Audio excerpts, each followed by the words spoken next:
Good morning and welcome to Tuesday morning's thought for today. We're in Mark's Gospel, chapter 1, and yesterday we looked at how Mark uses the word gospel to explain to us about the good news about Jesus Christ, and how the word gospel in a sense is the proclaiming, certainly verbal proclamation of things that have happened perhaps on the battlefield or whatever, but it's now become something about talking about the good news about Jesus and how we do genuinely believe that Jesus Christ is the good news.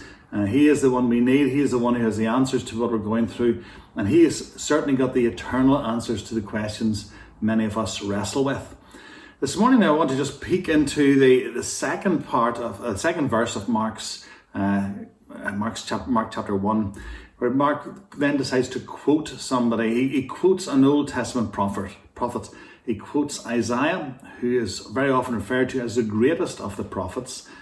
And he does this not in the way that maybe Matthew does it, where Matthew's constantly quoting the Old Testament. Matthew was writing predominantly to a Jewish population. People who would read his gospel would be people who come from a Jewish background who would have known their Old Testament. And so he was constantly paralleling what they knew in the Old Testament with what Jesus fulfilled in his own life and ministry. Mark's writing mainly to a Roman people who were Gentiles, people who would not have grown up knowing the Old Testament, but who were coming to faith and were hearing about and maybe reading some of the works of the likes of Isaiah the prophet. And so he quotes a little bit of Isaiah here to try and, I suppose, give it some credence with the Old Testament, but also to say to those reading it, look, this actually came from way back in the Old Testament. This isn't something that I've just decided to talk about. And so he writes in verse 2, "Behold, I send my messenger," these are Isaiah's words, "Behold, I send my messenger before your face, who will prepare your way. The voice of one crying in the wilderness, prepare the way of the Lord, make his paths straight." Now it's interesting that all four of the gospel writers quote this passage from Isaiah. All of them use the same words, they lift the same passage out, and they all lean upon it. Because to explain Jesus Christ, to explain the coming of Jesus Christ, you had to talk about what John was doing. And we're going to think a little bit more about John in the next few days. But John was coming to, in a sense, prepare people's hearts for the coming of the Messiah, the coming of the Christ. And there's this sense that there was a need to get things in order so that Jesus could come more easily, so that Jesus' word would be accepted more easily. This idea of preparing the paths, the rough places made smooth, the curves, the bends in the road straightened out. And I love this idea of this preparation time. And I mentioned it slightly yesterday, this idea of in the Tour de France, whenever the organisers decide to pick whatever course they're going to take, very often the local towns or the local areas will spend a little bit extra money making the place look that little bit better. I remember when the Gulf came to Portrush a number of years ago, all of a sudden Portrush was transformed. All of a sudden Portrush looked like it had just been reinvented. There was so much paint around the place, so many places had been improved, and the place looked great. And there was a sense of, well, people are going to come here, we're going to make the place look great so that they'll go back saying, oh, Portrush was a beautiful place, and more people will come to visit it.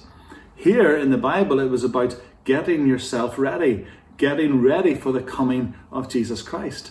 And we all know about getting ready. We know about the need to prepare for things that are coming in the future.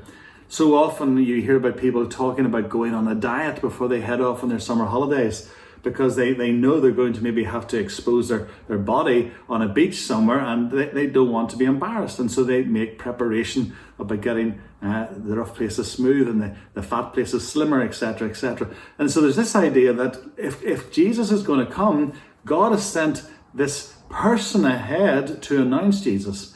Now remember, John the Baptist was a contemporary of Jesus. He was his cousin, and he was going into the wilderness. He was bringing people out to him and explaining the gospel, explaining that there's someone coming who was an amazing person, and they needed to get themselves ready for Jesus.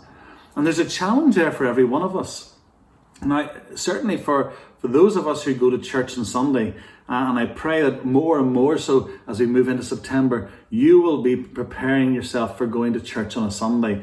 We know with restrictions, we have only certain numbers we can get in, But it's still wonderful to see people who want to come to church, especially now that we know we can go to restaurants, we can go to shops, and why shouldn't we also be going to our church? But this idea of preparing yourself to go to church, this idea of not just getting out of bed and rushing into the bathroom and getting yourself ready for church, but also taking time to still yourself, maybe taking time to read the passage that we're going to look at, maybe taking time to pray that God would speak to you through that passage, pray for whoever's preaching that Sunday.